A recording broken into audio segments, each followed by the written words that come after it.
US ധാരണ അത് ഉടനുണ്ടാകുമെന്നുള്ളതാണ് പുറത്തുവരുന്ന വിവരങ്ങൾ. ഇറാന്റെ ചില ആവശ്യങ്ങൾ അംഗീകരിക്കും അമേരിക്കയുടെ ചില ആവശ്യങ്ങൾ ഇറാൻ അംഗീകരിക്കുമെന്നുള്ളതൊക്കെയാണ് ഐസൺ നേരത്തെ നമ്മളോട് പറഞ്ഞുകൊണ്ടിരുന്നത്. അതോടൊപ്പം ഇസ്രായേലിന്റെ നിലപാടും വളരെ നിർണായകമാണ്. ഇനി അമേരിക്ക ഇല്ലെങ്കിലും ശരി ഇറാനെതിരെ യുദ്ധവുമായി മുന്നോട്ട് പോകുമെന്നുള്ളതാണ് ഇസ്രായേലിന്റെ നിലപാട്. ഐസൺ, ഈ സാഹചര്യത്തെയാണ് നമ്മൾ കുറച്ചു നേരമായി അത് ചർച്ച ചെയ്തുകൊണ്ടിരിക്കുന്നത്. അപ്പോഴാണ് മറ്റൊരു വാർത്തയിലേക്ക് പോകേണ്ടി വന്നത്.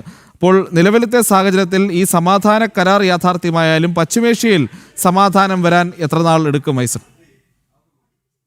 തീർച്ചയായും പ്രജിത്ത്, ഏറ്റവും നിർണായകമായ ഒരു ചോദ്യം അത് തന്നെയാണ്. ഇസ്രയേലിൻ്റെ ഇന്നലത്തെ നിലപാട് അതീവ ഗൗരവമർഹിക്കുന്ന ഒരു നിലപാടാണ് എന്ന കാര്യത്തിൽ തർക്കമില്ല. ഇന്നലെ ബെഞ്ചമിൻ നെതന്യാഹുവിൻ്റെ ഭാഗത്തു നിന്നുണ്ടായ നിലപാട് വിശദീകരിച്ചത് പ്രതിരോധ മന്ത്രിയാണ്. അദ്ദേഹം പറഞ്ഞത് അമേരിക്കയുടെ പിന്തുണയില്ലാതെ ഇറാനെതിരായ യുദ്ധം തുടരുന്നൊരു നീക്കം തന്നെയായിരിക്കും ഉണ്ടാവുക എന്നാണ്. അതായത് ഹിസ്ബുള്ളക്കെതിരെയും അതുപോലെ ഹമാസ് ഉൾപ്പെടെയുള്ള അല്ലെങ്കിൽ ഹൂതി വിമതർ ഉൾപ്പെടെയുള്ള വിഭാഗങ്ങളുമായുള്ള ആ ഒരു സംഘർഷം തുടരും, അല്ലെങ്കിൽ അത്തരത്തിലുള്ള അവരോട് ഉയർത്തുന്ന വെല്ലുവിളി തടയുന്നതിനുള്ള നീക്കങ്ങൾ തുടരുമെന്ന ഉറച്ച നിലപാട് തന്നെയാണ് ഇസ്രയേലിൻ്റെ ഭാഗത്തു നിന്നുണ്ടാകുന്നത്. അത് സ്വാഭാവികമായും ഇറാനുമായുള്ളൊരു സമാധാന ധാരണയിലേക്ക് അമേരിക്ക എത്തിയാൽ തന്നെ, 14-ന് സമാധാന ധാരണ നടപ്പായാൽ തന്നെ ഈ ഒരു വെല്ലുവിളി ഇവിടെ നിലനിൽക്കുന്നു എന്നതൊരു യാഥാർത്ഥ്യമാണ്.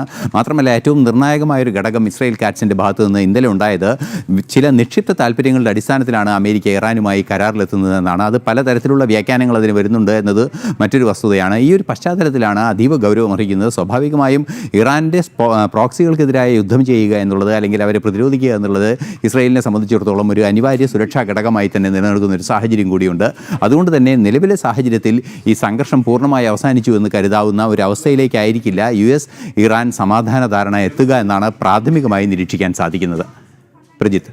ഓക്കെ ഐസൺ, എന്തായാലും വളരെ നിർണായകമായിട്ടുള്ള ഘട്ടങ്ങളിലൂടെ കടന്നു പോവുകയാണ്. അമേരിക്ക ഇറാൻ സമാധാന കരാർ യാഥാർത്ഥ്യമാകുമെന്നുള്ളതാണ് പ്രതീക്ഷിക്കുന്നത്. അപ്പോഴും ഇസ്രായേലിൻ്റെ നിലപാട് എന്തായിരിക്കും എന്നുള്ളതാണ് ഏറ്റവും പ്രധാനമാകുന്നത്.